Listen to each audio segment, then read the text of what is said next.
ઓમ નમો ભગવતે વાસુદેવાય. શ્રીમદ્ભાગવત મહાપુરાણ, નવમો સ્કંદ, ચોથો અધ્યાય. નાભાગ અને અમરીશની કથા. શ્રી સુખદેવજીએ કહ્યું, પરીક્ષિત, મનુપુત્ર નભગનો પુત્ર હતો નાભાગ. જ્યારે તે લાંબા સમય સુધી બ્રહ્મચર્યનું પાલન કરીને પાછો આવ્યો, ત્યારે મોટા ભાઈઓએ પોતાનાથી નાના પરંતુ વિદ્વાન ભાઈને તેના ભાગમાં માત્ર પિતાજીને જ આપ્યા.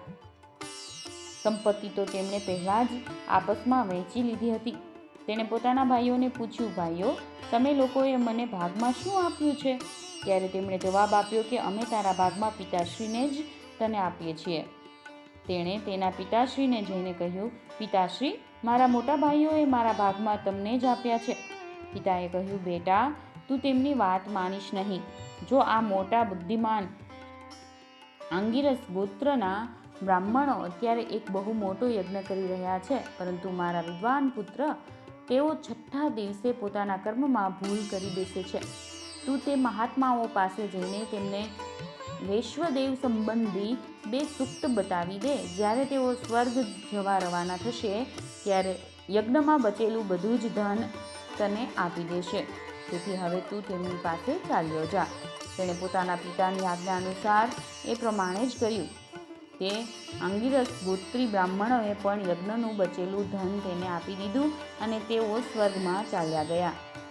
જ્યારે નાભાગ તે ધન લેવા લાગ્યો ત્યારે ઉત્તર દિશામાંથી એક કાળા રંગનો પુરુષ આવ્યો.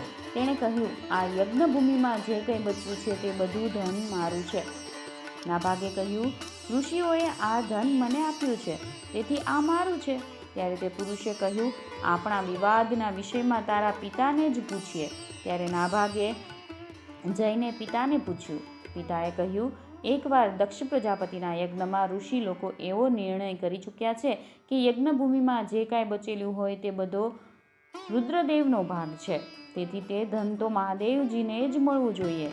નાભાગે જઈને તે કાળા રંગના પુરુષ રુદ્ર ભગવાનને પ્રણામ કર્યા અને કહ્યું કે પ્રભુ, યજ્ઞભૂમિની તમામ વસ્તુઓ આપની છે. મારા પિતાએ આમ જ કહ્યું છે. ભગવાન, મારાથી અપરાધ થયો છે. હું મસ્તક નમાવી આપની ક્ષમા માંગુ છું. ત્યારે ભગવાન રુદ્રે કહ્યું, તારા પિતાએ ધર્મને અનુકૂળ નિર્ણય આપ્યો છે અને તે પણ આવીને મને સત્ય જ કહ્યું છે. તું વેદોનો અર્થ તો પહેલાંથી જ જાણે છે. હવે હું તને સનાતન બ્રહ્મત્વનું જ્ઞાન આપું છું. અહીં યજ્ઞોમાં બચેલો મારો જે અંશ છે તે આ ધન પણ હું તને જ આપી રહ્યો છું. તું આનો સ્વીકાર કર. આટલું કહીને સત્યપ્રેમી ભગવાન રુદ્ર અંતર્ધાન થઈ ગયા. જે મનુષ્ય પ્રાતઃકાળે અને સાયંકાળે એકાગ્ર ચિત્તથી આ આખ્યાનનું સ્મરણ કરે છે તે પ્રતિભાશાળી અને વેદજ્ઞ થાય જ છે. સાથે સાથે પોતાના સ્વરૂપને પણ જાણી લે છે. નાભાગના પુત્ર અમરીશ થયા. તેઓ ભગવાનના અત્યંત પ્રેમી અને ઉદાર ધર્માત્મા હતા, જે બ્રહ્મશાપ ક્યારેય રોકી શકતો નથી. તે પણ અમરીશનો સ્પર્શ ન કરી શક્યો. રાજા પરીક્ષિતે પૂછ્યું, ભગવાન, હું પરમ જ્ઞાની રાજર્ષિ અમરીશનું ચરિત્ર સાંભળવા ઈચ્છું છું. બ્રાહ્મણે ક્રોધિત થઈને તેમને એવો દંડ આપ્યો જે કોઈ રીતે ટાળી શકાય એવો ન હતો, પરંતુ તે પણ તેમનું કાંઈ બગાડી ન શક્યો. શ્રી સુખદેવજીએ કહ્યું, પરીક્ષિત, અમરીશ મહાન ભાગ્યશાળી હતા. પૃથ્વીના સાથે દ્વીપ, અચળ સંપત્તિ અને અપાર ઐશ્વર્ય તેમને પ્રાપ્ત હતું. જોકે આ બધું સાધારણ મનુષ્યો માટે અત્યંત દુર્લભ છે, તેમ છતાં તેઓ તેને સ્વપ્નતુલ્ય સમજતા હતા, કેમ કે તેઓ જાણતા હતા કે જે ધન વૈભવના લોભમાં પડીને મનુષ્ય ઘોર નરકમાં જાય છે તે માત્ર 4 દિવસની ચાંદની છે. અર્થાત વૈભવો નાશવંત છે અને વૈભવથી મનુષ્ય મોહમાં પડે છે. ભગવાન શ્રી કૃષ્ણમાં અને તેમના પ્રેમાસ્પદ સાધુઓમાં તેમનો પરમ પ્રેમ હતો. તેઓ પ્રેમ પ્રાપ્ત થઈ જાય તો આ સમસ્ત વિશ્વ અને તેની સમસ્ત સંપત્તિ માટીના ઢેફા જેવી લાગે છે. તેમણે પોતાના મનને શ્રી કૃષ્ણચંદ્રના ચરણ કમળોની સેવામાં, વાણીને ભગવાનના ગુણોના વર્ણનમાં, હાથને શ્રીહરિનું મંદિર સાફસૂફ રાખવામાં, કાનને અચ્યુત ભગવાનની ઉત્તમ કથાઓ સાંભળવામાં પરોવ્યા હતા. તેમણે પોતાના બંને નેત્રોને મુકુંદ ભગવાનના અને તેમના મંદિરોનું દર્શન કરવામાં, શરીર ભગવદ્ ભક્તોના શ્રીઅંગનો સ્પર્શ કરવામાં, નાસિકા ભગવાનના ચરણ કમળો પર ચઢેલા તુલસીની દિવ્ય સુગંધ લેવામાં અને રસના એટલે કે જીહવાનો ભગવાનને અર્પણ કરેલા નૈવેદ્યનો પ્રસાદ લેવામાં ઉપયોગ કર્યો હતો. અંબરીશના ચરણ ભગવાનના તીર્થક્ષેત્રો વગેરેની પદયાત્રા કરતા હતા અને મસ્તકથી ભગવાનના ચરણ કમળોની વંદના કર્યા કરતા હતા. રાજા અંબરીશે પવિત્ર કીર્તિ ભગવાનના નિજજનોને પ્રાપ્ત થતો ભગવત પ્રેમ પ્રાપ્ત થાય તે માટે માળા, ચંદન વગેરે ભોગ સામગ્રી ભગવાનની સેવામાં સમર્પિત કરી દીધી હતી. આ પ્રમાણે તેમણે પોતાના બધા કર્મો યજ્ઞ પુરુષ ઇન્દ્રિયાતીત ભગવાને કે જેઓ સર્વાત્મા અને સર્વ સ્વરૂપ છે એવું સમજીને સમર્પિત કરી દીધા હતા અને ભગવત ભક્ત બ્રાહ્મણોની આજ્ઞા અનુસાર તેઓ આ પૃથ્વીનું શાસન કરતા હતા. તેમણે ધન્વ નામના નિર્જળ પ્રદેશમાં સરસ્વતી નદીના પ્રવાહ સામે વશિષ્ઠ, અસિત, ગૌતમ વગેરે જુદા જુદા આચાર્યો દ્વારા મહાન ઐશ્વર્યને કારણે સર્વાંગ પરિપૂર્ણ તથા મોટી મોટી દક્ષિણાવાળા અનેક અશ્વમેધ યજ્ઞો કરીને યજ્ઞાધિપતિ ભગવાનની આરાધના કરી હતી. તેમના યજ્ઞોમાં દેવતાઓની સાથે જ્યારે જ્યારે સભાસદો અને ઋત્વિજો બેસી જતા હતા ત્યારે તેમના નેત્રોની પલકો પડતી ન હતી અને તેઓ પોતાના સુંદર વસ્ત્રો અને એવા જ રૂપને કારણે દેવતાઓ જેવા જ દેખાતા હતા. તેમના પ્રજાજનો મહાત્માઓ દ્વારા ગવાયેલા ભગવાનના ઉત્તમ ચરિત્રોનું ક્યારેક ખૂબ પ્રેમથી શ્રવણ કરતા અને ક્યારેક તેનું ગાન કરતા. આ પ્રમાણે તેમના રાજ્યના મનુષ્યો દેવતાઓના અત્યંત પ્રિય એવા સ્વર્ગની પણ ઈચ્છા કરતા ન હતા. તેઓ પોતાના હૃદયમાં અનંત પ્રેમનું દાન કરવાવાળા શ્રી હરિનું નિત્ય નિરંતર દર્શન કરતા રહેતા હતા. તેથી જે મોટા મોટા સિદ્ધોને પણ દુર્લભ એવી ભોગ સામગ્રી પણ તે લોકોને હર્ષિત કરી શકતી ન હતી. તે વસ્તુઓ તેમના આત્મા આનંદની સામે અત્યંત તુચ્છ અને તિરસ્કૃત હતી. રાજા અંબરીશ આ પ્રમાણે તપસ્યાથી યુક્ત ભક્તિયોગ અને પ્રજાપાલન રૂપી સ્વધર્મ દ્વારા ભગવાનને પ્રસન્ન કરવા લાગ્યા અને ધીરે ધીરે તેમણે બધા પ્રકારની આસક્તિઓનો ત્યાગ કરી દીધો. ઘર, પત્ની, પુત્ર, ભાઈબંધુ, મોટા મોટા હાથી, રથ, ઘોડા અને પાયદળ એટલે કે ચતુરંગીની સેના, અક્ષય રત્નો, આભૂષણો અને આયુધો વગેરે તમામ વસ્તુઓ તથા અખૂટ રાજ્યકોષ એટલે કે ખજાનાના સંબંધમાં તેમનો એવો દ્રઢ નિશ્ચય હતો કે તે બધા જ અશક્ય છે. તેમની અનન્ય પ્રેમમયી ભક્તિથી પ્રસન્ન થઈને ભગવાને તેમના રક્ષણની જવાબદારી સુદર્શન ચક્રને સોંપી હતી, જે વિરોધીઓને ભયભીત કરનારું અને ભગવત ભક્તોની રક્ષા કરવાવાળું છે. રાજા અંબરીશના પત્ની પણ તેમના જેવા જ ધર્મશીલ, સંસારથી વિરક્ત અને ભક્તિપરાયણ હતા. એક સમયે તેમણે પોતાના પત્ની સાથે ભગવાન શ્રી કૃષ્ણની આરાધના કરવા માટે 1 વર્ષ સુધી દ્વાદશી પ્રધાન એકાદશી વ્રત કરવાનો નિયમ લીધો. વ્રતની સમાપ્તિ થયા પછી કારતક મહિનામાં તેમણે 3 રાત્રિના ઉપવાસ કર્યા અને 1 દિવસ યમુનાજીમાં સ્નાન કરીને મધુવનમાં ભગવાન શ્રી કૃષ્ણની પૂજા કરી. તેમણે મહાભિષેકની વિધિ પ્રમાણે બધા પ્રકારની સામગ્રી તથા સંપત્તિ દ્વારા ભગવાનનો અભિષેક કર્યો અને હૃદયથી તન્મય થઈને વસ્ત્ર, આભૂષણ, ચંદન, માળા અને અર્ઘ્ય વગેરે દ્વારા તેમની પૂજા કરી. જોકે અત્યંત ભાગ્યશાળી એવા બ્રાહ્મણોને આવી પૂજાની કોઈ આવશ્યકતા ન હતી. તેમની તમામ કામનાઓ આપમેળે પૂર્ણ થઈ ચૂકી હતી. તેઓ સિદ્ધ હતા.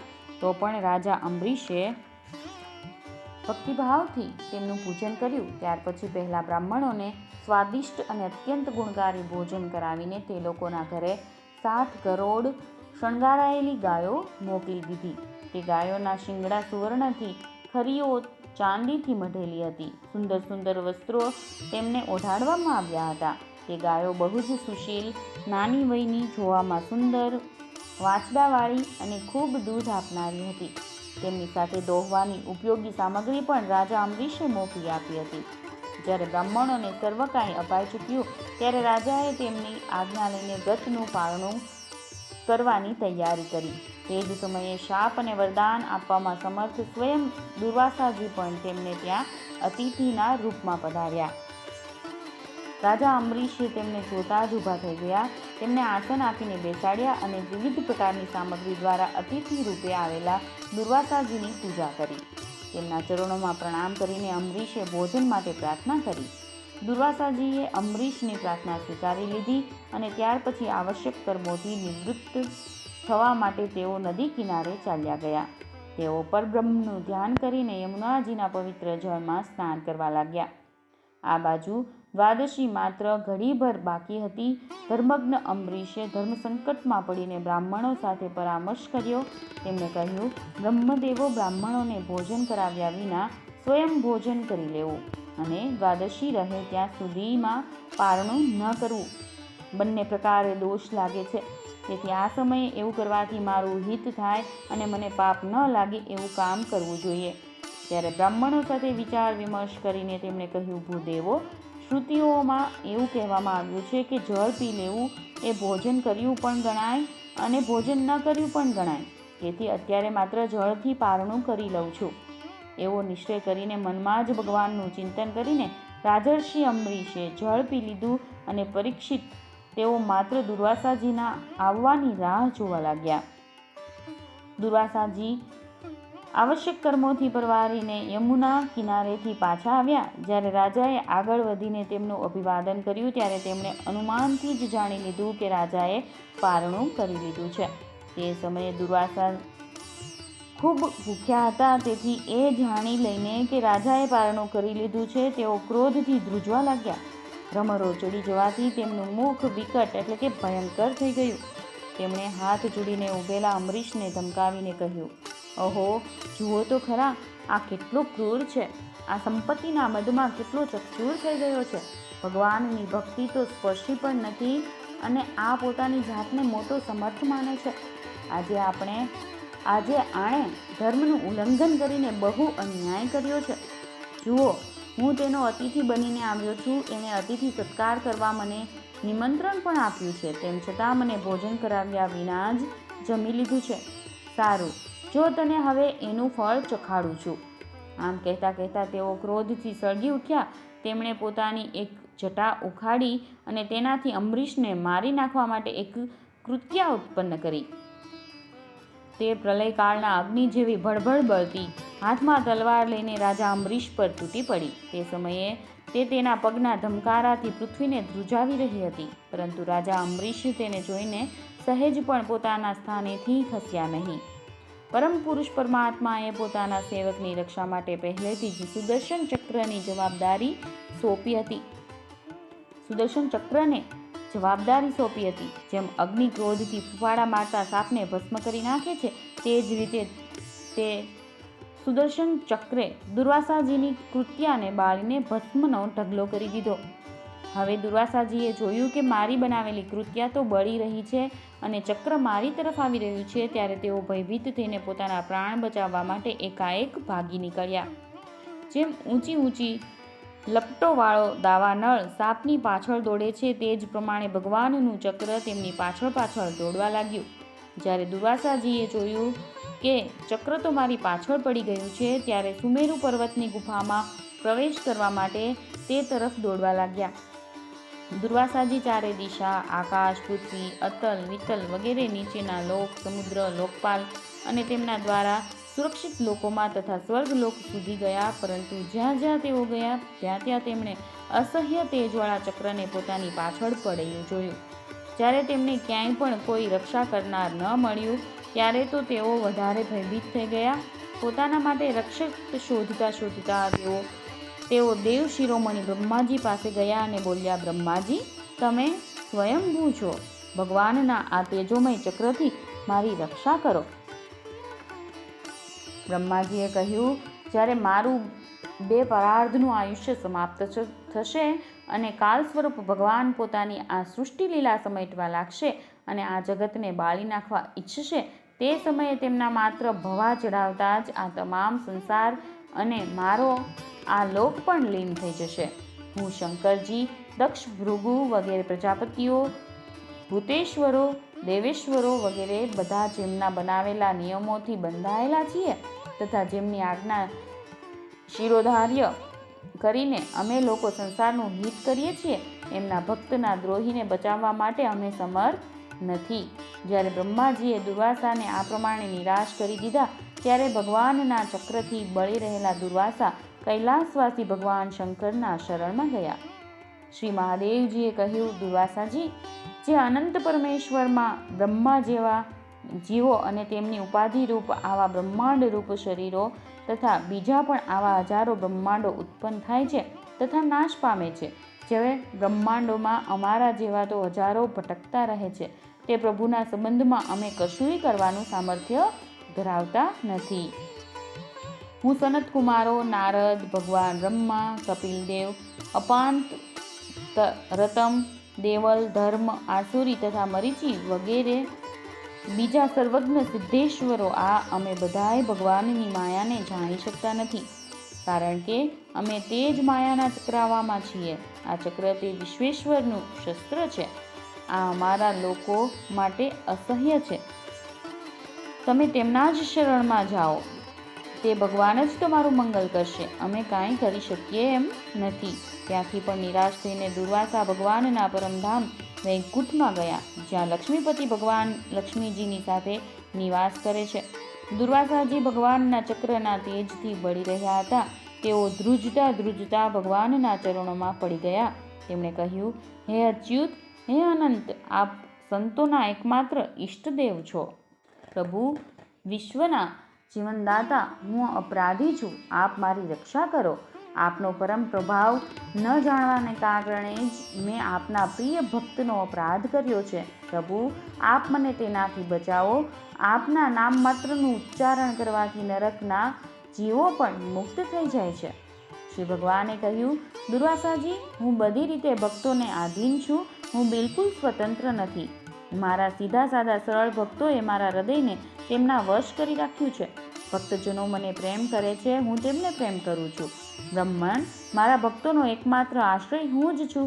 તેથી મારા સાધુ સ્વભાવના ભક્તોને છોડીને ન તો હું સ્વયં મારી જાતને ચાહું છું કે ન મારી અર્ધાંગીની વિનાશ રહિત લક્ષ્મીને પણ.